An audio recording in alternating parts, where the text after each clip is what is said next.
warahmatullahi wabarakatuh.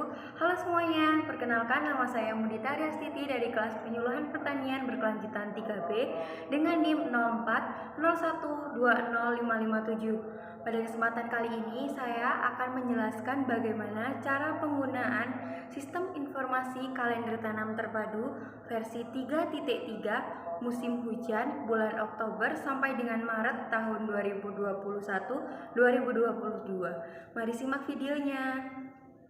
Jadi, sistem informasi kalender tanam terpadu versi 3.3 dapat diakses menggunakan komputer atau telepon pintar melalui situs katam.litbang.pertanian.go.id. Kalender tanam atau cropping calendar merupakan salah satu aspek pertanian yang menggambarkan jadwal penanaman jenis tanaman di daerah tertentu selama setahun, mulai dari masa persiapan tanah, penanaman, dan juga panen. Untuk memandu petani dalam menyesuaikan waktu dan pola tanam yang sering berubah-ubah seiring waktu, Badan Litbang Pertanian pada tahun 2007 telah menyusun dan mengembangkan Atlas Kalender Tanam. Dan Atlas Kalender Tanam tersebut terus mengalami perubahan sampai pada tahun 2022 hingga menjadi versi 3.1. Pada sistem informasi kalender tanam terpadu versi 3.3 terdapat 6 menu utama, yaitu yang pertama kalender tanam, standing crop, pupuk dan varietas, alsintan dan pakan ternak, dampak perubahan iklim, dan yang terakhir kekeringan pertanian. Yang pertama yaitu menu kalender tanam. Setelah diklik, maka akan muncul beberapa pilihan administrasi dan juga peta Indonesia. Kemudian, untuk lebih spesifik, kita akan memilih pada Pulau Jawa, Provinsi Jawa Timur, dan Kabupaten Malang.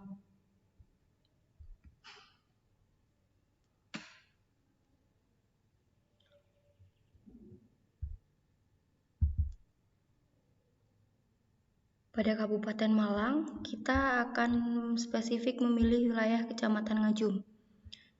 Kecamatan Ngajum terletak di Kabupaten Malang dengan luas baku 1061 hektar. Potensi luas tanam masa hujan 1 yaitu padi sawah sekitar 862 hektar, jagung atau kedelai 0, dan juga potensi luas tanam musim hujan 2 dengan padi sawah 796 hektar. Prediksi sifat hujan normal. Perakiraan awal tahun tanam padi sawah yaitu pada Oktober 2 dan 3, kemudian perkiraan awal waktu tanam palawija menyesuaikan pada tanam padi sawah. Untuk berjaga-jaga, maka kita klik cetak dokumen atau PDF. Oke, kita lewati terlebih dahulu. Lanjut pada menu kedua atau standing crop.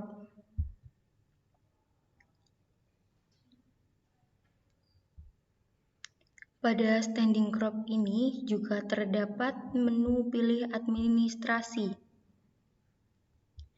Kita memilih Provinsi Jawa Timur.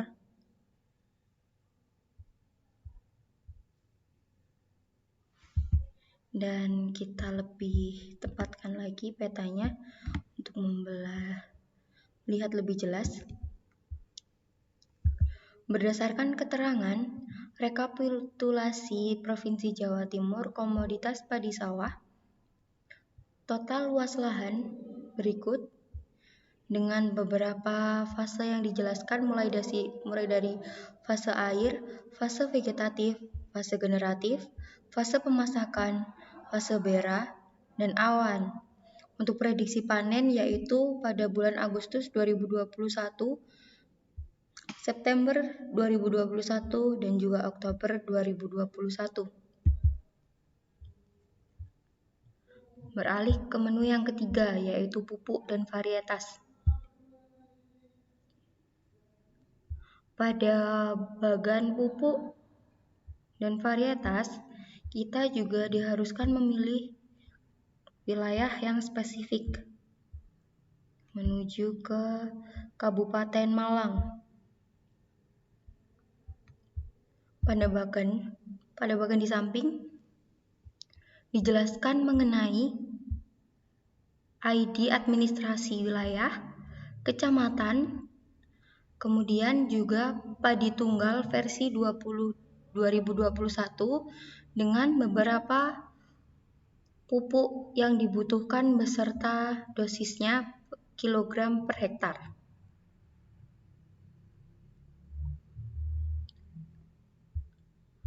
Untuk menu yang ketiga, untuk menu yang keempat, alsintan dan pakan ternak. Pada menu alsintan dan pakan ternak terdapat pilihan administrasi dan juga pilihan jenis alsintan. Kita memilih Kabupaten Malang kembali. Jika muncul seperti ini, maka bisa klik di sini untuk kembali. Dan mengulangi langkah yang sama. Atau juga bisa menggunakan cara manual, yaitu dengan menggunakan zoom. Kita bisa memperbesar skala peta yang terdapat pada layar.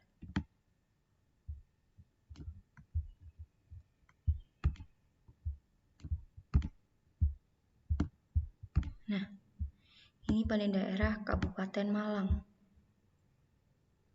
Jadi dalam Kabupaten Malang terdapat beberapa jenis alsintan atau peta alsin padi atau traktor tingkat nasional yang berada di wilayah Kabupaten Malang. Beralih ke menu yang keempat, yaitu dampak perubahan iklim. Pada dampak perubahan iklim terdapat bagan pilih administrasi seperti pada menu-menu sebelumnya, pilihan bulan mulai dari Oktober, November, dan juga Desember. Kemudian ada peta prediksi resiko kekeringan tanaman padi tingkat nasional pada bulan Oktober sampai dengan Desember 2021. Menuju ke spesifikasi wilayah pada daerah Kabupaten Malang.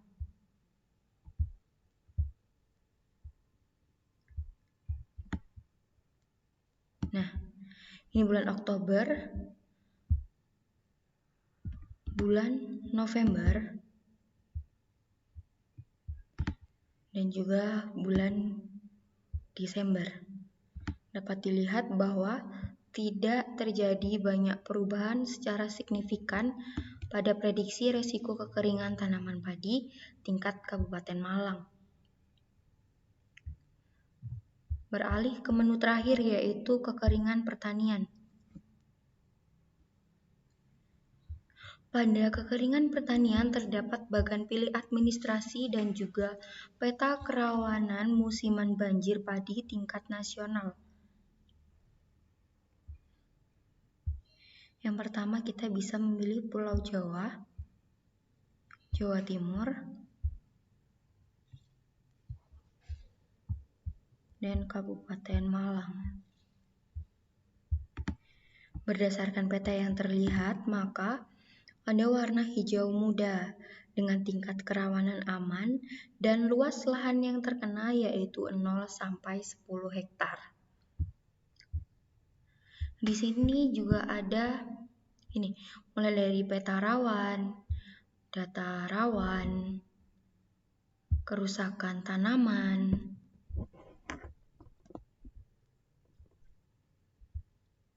data kerusakan tanaman, peta endemik, dan juga data endemik. Selain itu, mulai dari menu pertama yaitu kalender tanam, standing crop, pupuk dan varietas, alsintan dan ternak, iklim dan prediksi, juga terdapat kurang lebih menu yang sama seperti ini mengenai bagaimana spesifikasi informasi yang dibutuhkan oleh petani. Yang terakhir terdapat laporan yang berbentuk PDF. Dalam laporan ini tercantum seluruh informasi secara jelas dan juga singkat untuk memenuhi kebutuhan informasi para petani. Mulai dari lahan sawah dengan komoditas sawah dan palawija. Pada musim hujan, musim kemarau.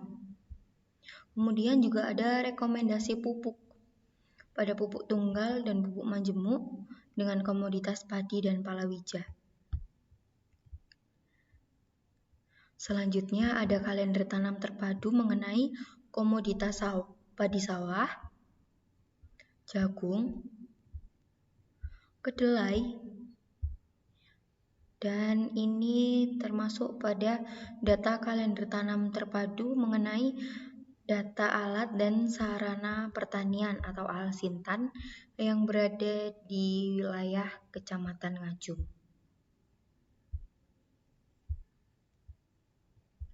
Selain itu, pada sistem ini juga menyediakan mengenai sistem tanam jajar legowo yang berisi mengenai penjelasan, cara, dan lain-lain.